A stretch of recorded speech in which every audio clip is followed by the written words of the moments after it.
Hello student, आज का हमारा टॉपिक है रेशियो एनालिसिस का पार्ट थर्ड, जिसमें हम पढ़ेंगे सॉल्वेंसी रेशियो।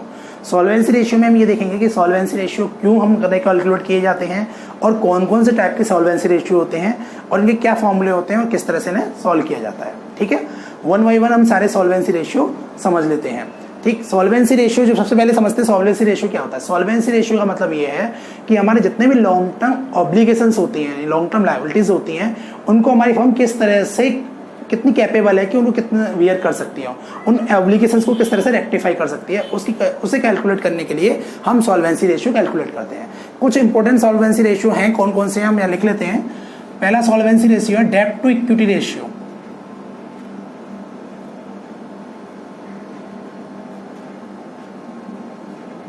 यानी पहला सॉल्वेंसी रेशियो जो हमारा है वो है डेब्ट to equity ratio. Second solvency ratio हमारा यहां पर आता है प्रोप्राइटरी रेशियो।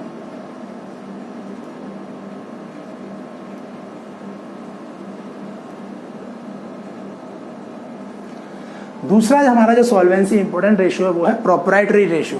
थर्ड आता है हमारा यहां पर डेब्ट टू टोटल एसेट्स रेशियो। यानी डेब्ट के साथ टोटल एसेट्स का रेशियो कैलकुलेट करके यहां पर हम कंडीशन पता लग सकते हैं हमारी कंडीशन क्या है। और फोर्थ जो हमारा इंपॉर्टेंट है वो है इंटरेस्ट कवरेज रेशियो।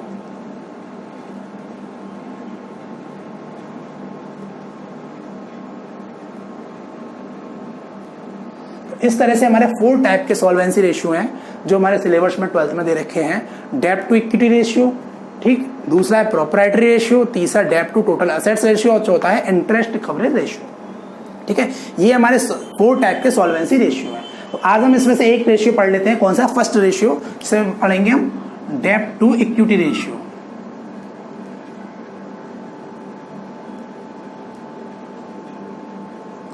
डेब्ट टू इक्विटी रेशियो। डेब्ट टू इक्विटी रेशियो का मतलब है कि हमारी जो डेब्ट है उसका इक्विटी के साथ क्या रेशियो है। डेब्ट का मतलब यहाँ पर क्या है? डेब्ट का मतलब है लायबिलिटी। ठीक है, तो इसका जो फॉर्मूला होता है वो क्या होता है? वो होता है अपना डेब्ट अपॉन इक्विटी। डेब्ट upon equity means liability upon capital. Capital से मींस जो कंपनी की टोटल कैपिटल है जिसमें शेयर होल्डर का राइट्स है। हम इसको दूसरे तरीके से और लिख सकते हैं, यहां लिख सकते हैं लॉन्ग टर्म डेब्ट अपॉन शेयर होल्डर फंड। यहां पर हमारा जो फॉर्मूला बनता है वो होता है लॉन्ग टर्म डेब्ट अपॉन शेयर होल्डर फंड। यानी डेब्ट अपॉन इक्विटी का मतलब है लॉन्ग टर्म डेब्ट। यहां पर डेब्ट के लिए टोटल लायबिलिटीज को कैलकुलेट नहीं करना है, केवल हमें लॉन्ग टर्म लायबिलिटीज को कैलकुलेट करना है, मींस जो आउटसाइड लायबिलिटीज हैं। ठीक है, और इक्विटी का मीन्स है शेयर होल्डर फंड, यानी जो कंपनी के पास जो शेयर होल्डर्स का फंड है जिसमें शेयर्स का होल्डर्स का राइट है, उस फंड को यहाँ पर लिया जाता है इक्विटी की जगह पर। तो इस तरह से ये फॉर्मूला होता है। अब लॉन्ग टर्म डेब्ट कैसे कैलकुलेट करते हैं, शेयर होल्डर फंड कैसे कैलकुलेट करते हैं, उनके फॉर्मूले भी हम यहाँ पर लिख लेते हैं। ठीक है, सबसे पहले हम लिखते हैं लॉन्ग टर्म डेब्ट किस तरह से कैलकुलेट किया जाएगा। लॉन्ग टर्म डेब्ट कैलकुलेट करने के कई सारे फॉर्मूले हम यहाँ लिख लेते हैं वन बाय वन। सबसे पहला फॉर्मूला होता है टोटल डेब्ट upon current liability.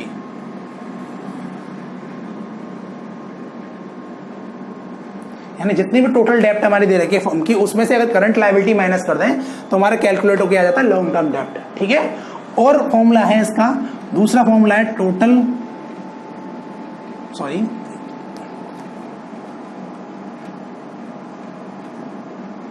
Total assets minus share holder fund minus current liability. ठीक है, टोटल एसेट्स में से शेयर होल्डर फंड और करंट लायबिलिटी दोनों माइनस करते हैं, तब भी हमारा लॉन्ग टर्म डेब्ट यानी कि हमारे लॉन्ग टर्म लायबिलिटीज यहां पता लग जाती है। और इसका एक और फॉर्मूला है, हम एक और फॉर्मूला लिख लेते हैं, वो होता है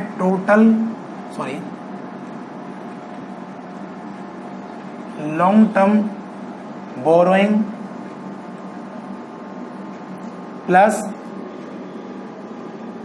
long term provision. Long term borrowings और लॉन्ग टर्म प्रोविजंस, इन दोनों को अगर हम प्लस करते हैं तो भी हमारी लॉन्ग टर्म डेब्ट हमारे पास कैलकुलेट होकर यहाँ पर आ जाती है। अब नेक्स्ट हम समझ लेते हैं शेयर होल्डर फंड कैसे कैलकुलेट करेंगे। तो शेयर होल्डर फंड का फॉर्मूला लिख लेते हैं, शेयर होल्डर फंड का क्या फॉर्मूला है? शेयर होल्डर फंड कैलकुलेट करने के लिए हमें चाहिए सबसे पहले शेयर कैपिटल। जो भी हमारी फर्म की शेयर कैपिटल है, चाहे वो इक्विटी शेयर कैपिटल हो या वो प्रेफरेंस शेयर कैपिटल हो, सारी share capital plus reserve and surplus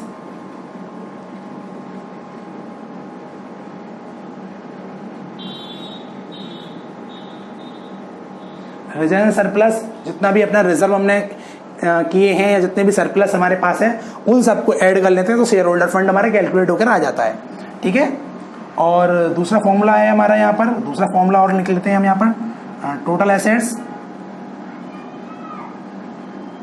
minus total डेप्ट, यानी हमारे जितने भी टोटल एसेट्स अगर हमें दे रखे हैं उन सारे टोटल एसेट्स में से हम टोटल डेप्ट अगर माइनस कर देते हैं तब भी हमारा शेयर होल्डर फंड यहाँ पर कैलकुलेट होकर के आ जाता है। ठीक है, तो इस तरह से हमारे लॉन्ग टर्म डेप्ट को कैलकुलेट करने का भी फॉर्मूले हमारे पास हो गए और शेयर होल्डर फंड को भी कैलकुलेट करने के हमारे पास फॉर्मूले हो गए।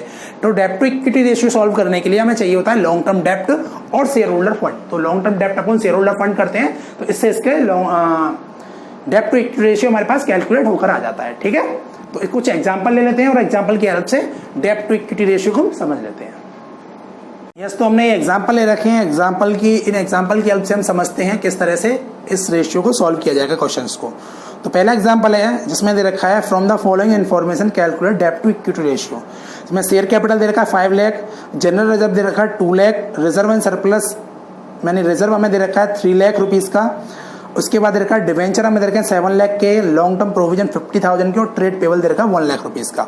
इसके बेस पर हमें डेप्ट टू इक्विटी रेशियो कैलकुलेट करना है, ये आपको स्क्रीन पर नजर आ रहा होगा क्वेश्चन। ठीक है, अब करना शुरू करते हैं। क्वेश्चन नंबर 1 इसमें सॉल्व करना शुरू करते हैं। तो सबसे पहले हमें इसमें जो फॉर्मूला है हमारा वो है हमारा डेप्ट टू इक्विटी रेशियो का लॉन्ग टर्म डेप्ट अपॉन शेयर होल्डर फंड। ठीक है, सबसे पहले लॉन्ग टर्म डेप्ट इसमें कैलकुलेट कर लेते हैं। तो लॉन्ग टर्म डेप्ट कैलकुलेट करने के लिए हमें क्या क्या करना पड़ेगा? तो लॉन्ग टर्म डेप्ट के लिए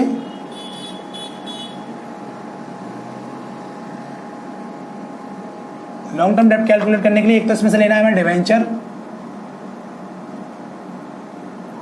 प्लस एक हमें लेना है लॉन्ग टर्म प्रोविजन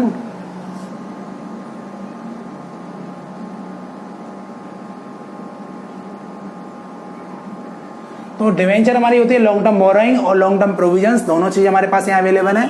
और इसके बाद ट्रेड पेबल दे रखा, ट्रेड पेबल करंट लायबिलिटी होती है तो इसे लॉन्ग टर्म डेप्ट में इंक्लूड नहीं करते। तो debenture plus long term provision दोनों को ऐड करते हैं। डिवेंचर 7 लाख के और लॉन्ग टर्म प्रोविजन हमको दे रखा है 50,000 रुपीज के, तो ये हो गया अपना 7 लाख और ये दे रखा है हमको 50,000 रुपीज। इसके बेस पर जो हमारे लॉन्ग टर्म डेप्ट है वो आ गई 7,50,000 रुपीज। ठीक है, इसके बाद हम निकालते हैं इसमें share holder fund.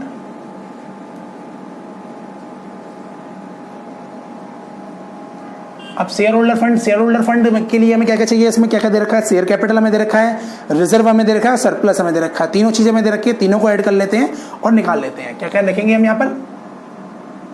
Share capital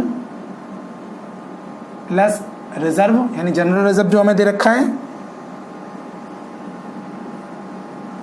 plus हमें दे रखा है, क्या दे रखा है इसमें? सरप्लस हमको दे रखा है।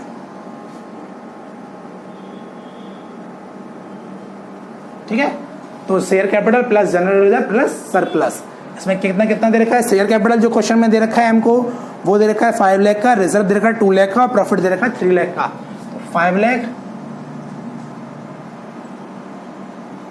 प्लस जनरल रिजर्व हमको दे रखा है 2 लाख प्लस हमको दे रखा है रिजर्व सरप्लस 3 लाख रुपीज का। तो 5 और 2 7 और 3 10, यानी कि हमारे पास शेयर होल्डर फंड कितना हो गया? 10 लाख रुपीज का। ठीक है, तो हमारे पास आ गया लॉन्ग टर्म डेप्ट 7,50,000 और शेयर होल्डर फंड हो गया 10 लाख रुपीज का। अब हमें क्या करना है? फॉर्मूला अब हमें निकला है डेप्ट टू इक्विटी रेशियो। तो डेप्ट टू इक्विटी रेशियो का फॉर्मूला क्या होता है?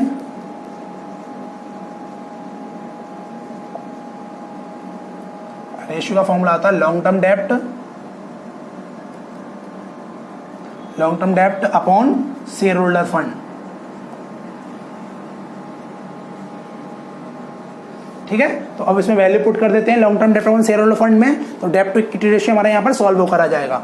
तो लॉन्ग टर्म डेप्ट में कितना दे रखा है? 7,50,000 अपॉन शेयर होल्डर फंड हमारा दे रखा है 10 लाख रुपीज का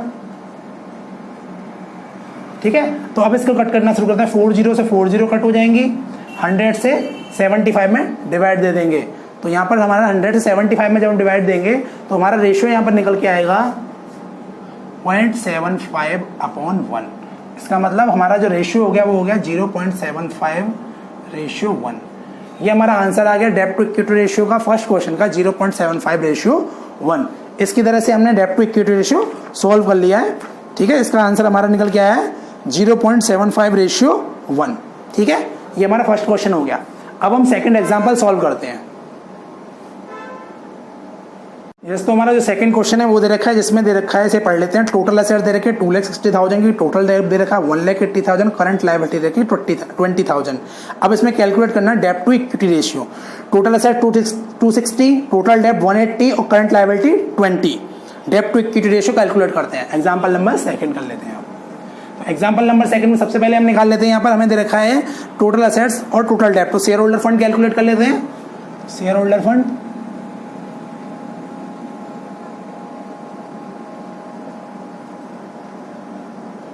टोटल एसेट्स माइनस टोटल डेब्ट।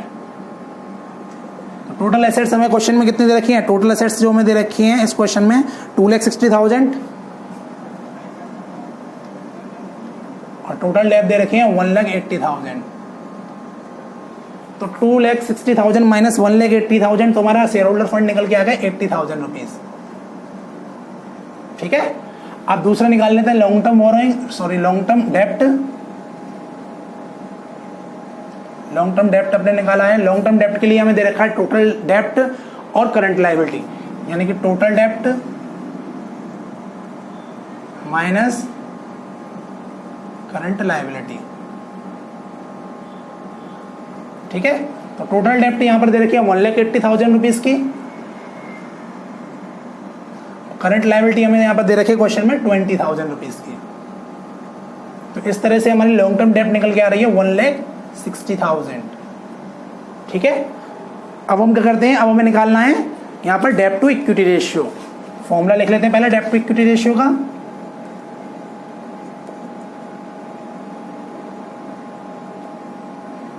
डेब्ट टू इक्विटी रेशियो का फॉर्मूला होता है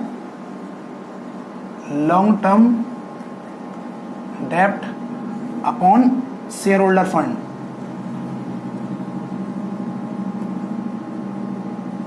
लॉन्ग टर्म डेब्ट अपॉन शेयर होल्डर फंड। ठीक है, ये हमने यहां पर फॉर्मूला लिख लिया है। अब इसके बाद वैल्यू पुट कर देते हैं इसमें। तो लॉन्ग टर्म डेब्ट अपना कितना दे रखा है? लॉन्ग टर्म डेब्ट हमारा निकल गया है 1,60,000 और शेयर होल्डर फंड अपना कैलकुलेट हो गया है 80,000। ठीक, तो 1,60,000 अपॉन 80,000 मीन्स अगर इसे डिवाइड करेंगे तो आएगा 2/1, मीन्स हमारा आंसर आएगा 2:1। तो डेब्ट टू इक्विटी रेशियो हमारा कितना आया? 2:1। इस तरह से हमारा सेकंड क्वेश्चन भी कंप्लीट हो गया। तो आपको ये सब समझ में आ गया होगा। सॉल्वेंसी रेशियो का सेकंड रेशियो है हमारा प्रोप्राइटरी रेशियो। ठीक है, इसे भी हम यहां समझ लेते हैं।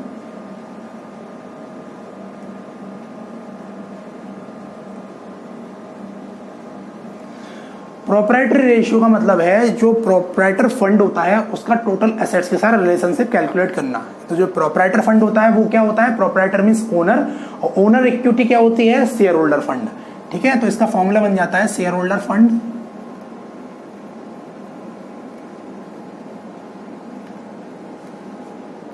अपॉन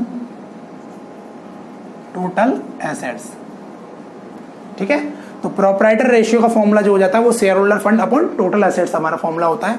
शेयर होल्डर फंड हम किस तरह से कैलकुलेट करते हैं कि हम डेब्ट टू इक्विटी रेशियो में अभी देख चुके हैं, उसका फॉर्मूला क्या होता है। टोटल एसेट्स कैसे कैलकुलेट करते हैं इसको हम जरा देख लेते हैं।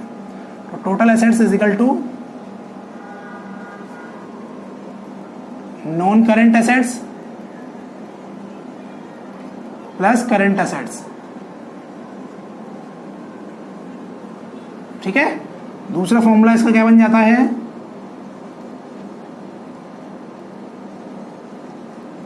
Share holder fund plus total डेब्ट। ठीक, और एक और फॉर्मूला लिख लेते हैं हम, जहां पर नॉन करेंट एसेट्स और करेंट एसेट्स सारी ओपन दे रखी हूं, वहां क्या करेंगे? तो नॉन करेंट एसेट्स कौन कौन सी होती है? Fix assets,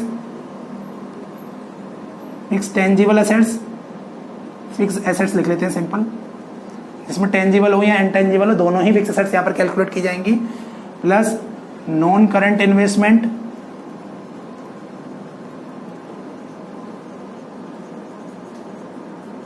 plus long term loan and advance, plus inventory. यहाँ पर इन्वेंट्री में स्पेयर पार्ट्स और लूज टूल्स और स्पेयर पार्ट लूज टूल सबको इंक्लूड किया जाएगा यहाँ पर, स्टोर्स को भी, प्लस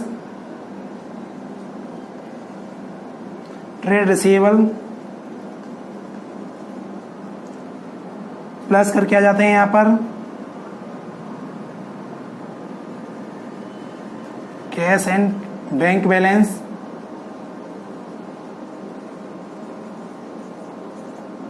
ठीक है, प्लस यहाँ पर other current assets, plus short term loan and advances. ये सारी करंट असेट्स करंट लायबिलिटीज हैं जिनको इंक्लूड करके हम यहाँ पर टोटल असेट्स कैलकुलेट करते हैं, ठीक है। तो ये प्रोप्राइटरी रेशियो का फॉर्मूला था जिसमें share holder fund upon total assets था। शेयर होल्डर फंड कैसे कैलकुलेट करते हैं पहले से पता है, टोटल असेट्स किस तरह से कैलकुलेट करते हैं, इसके ये फॉर्मूले हो गए। अब प्रोप्राइटरी रेशियो को कुछ एग्जांपल ले लेते हैं, एक एग्जांपल के आप समझ लेते हैं किस तरह से न्यूमेरिकल को सॉल्व किया जाता है। यस, तो मैंने एक एग्जांपल लिया प्रोप्राइटरी रेशियो का जिसमें देखा है करंट असेट्स 8 लाख रुपीस की, non current assets 8 lakh rupees की, लॉन्ग टर्म बोरोइंग 5 लाख की, लॉन्ग टर्म प्रोविजन 3 लाख और current liability 4 lakh.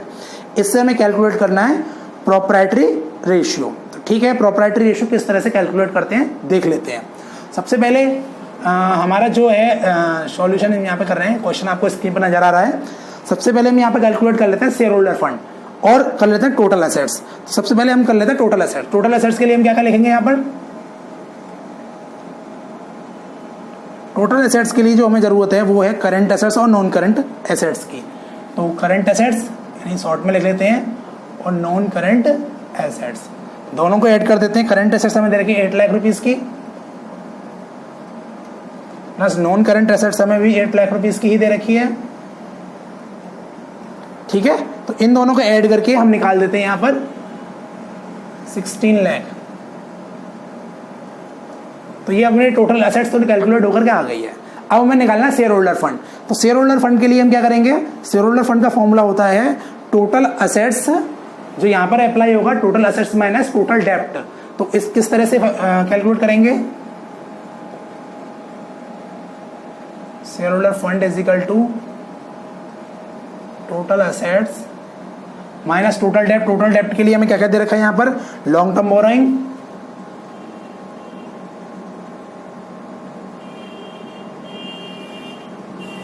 Minus long term provision,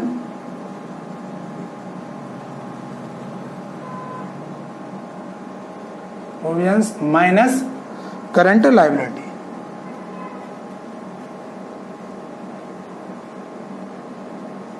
यानी कि टोटल एसेट्स में से long term borrowing, long term provision, current liability को माइनस करते हैं तो हमारे पास शेयर होल्डर फंड बच जाते हैं, ठीक है। तो टोटल एसेट्स हमारी यहां पर निकल के आई थी 16 लाख, माइनस करेंगे long term borrowing. Long term borrowing हमारी कितनी दे रखी है, 5 लाख की, माइनस करेंगे long term provision. Long term provision हमें क्वेश्चन में कितना दे रखा है, 3 लाख का, माइनस करेंगे करंट लायबिलिटी। करंट लायबिलिटी हमें दे रखी है 4 लाख रुपीस की, ठीक है। तो 16 लाख में से माइनस करेंगे 5, 3 और 4, 5 और 3 8, 8 और 4 12, 16 माइनस 12 करेंगे तो हमारा निकल जाएगा 4 लाख, ठीक है। 16 लाख माइनस 12 लाख करेंगे तो हमारा निकल के आ जाएगा यहाँ 4 लाख, यानी कि हमारे शेयर होल्डर फंड निकल के आया 4 लाख रुपीस का, ठीक। अब हम लिख लेते हैं प्रोप्राइटरी रेशियो। तो प्रोप्राइटरी रेशियो का फॉर्मूला क्या होता है अपना, सबसे पहले फॉर्मूला लिखते हैं प्रोप्राइटरी रेशियो का, जो अपना फॉर्मूला होता है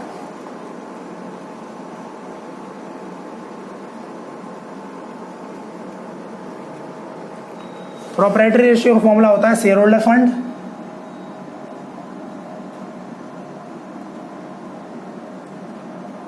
अपॉन टोटल एसेट्स, ठीक है।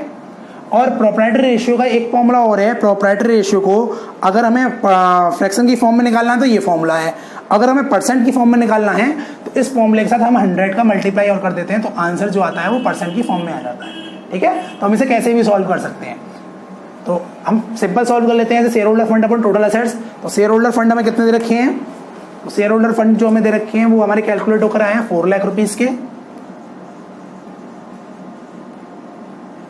और टोटल एसेट्स जो हमारी निकल के आई हैं वो 16 लाख रुपीज की निकल के आई हैं, ठीक है। तो हमारा निकल के आया 4 लाख अपॉन 16 लाख, तो 50 से 50 कट जाती है, तो हमारा निकल के आता है 4 अपॉन 16। अब 4 अपॉन 16 में किस तरह से कट करेंगे, नहीं, क्योंकि नीचे की वैल्यू हमेशा 1 आनी चाहिए, तो इसको 4 को 16 से डिवाइड देंगे। जब 4 को 16 से डिवाइड देंगे तो हमारा निकल के आएगा 0.25 अपॉन 1।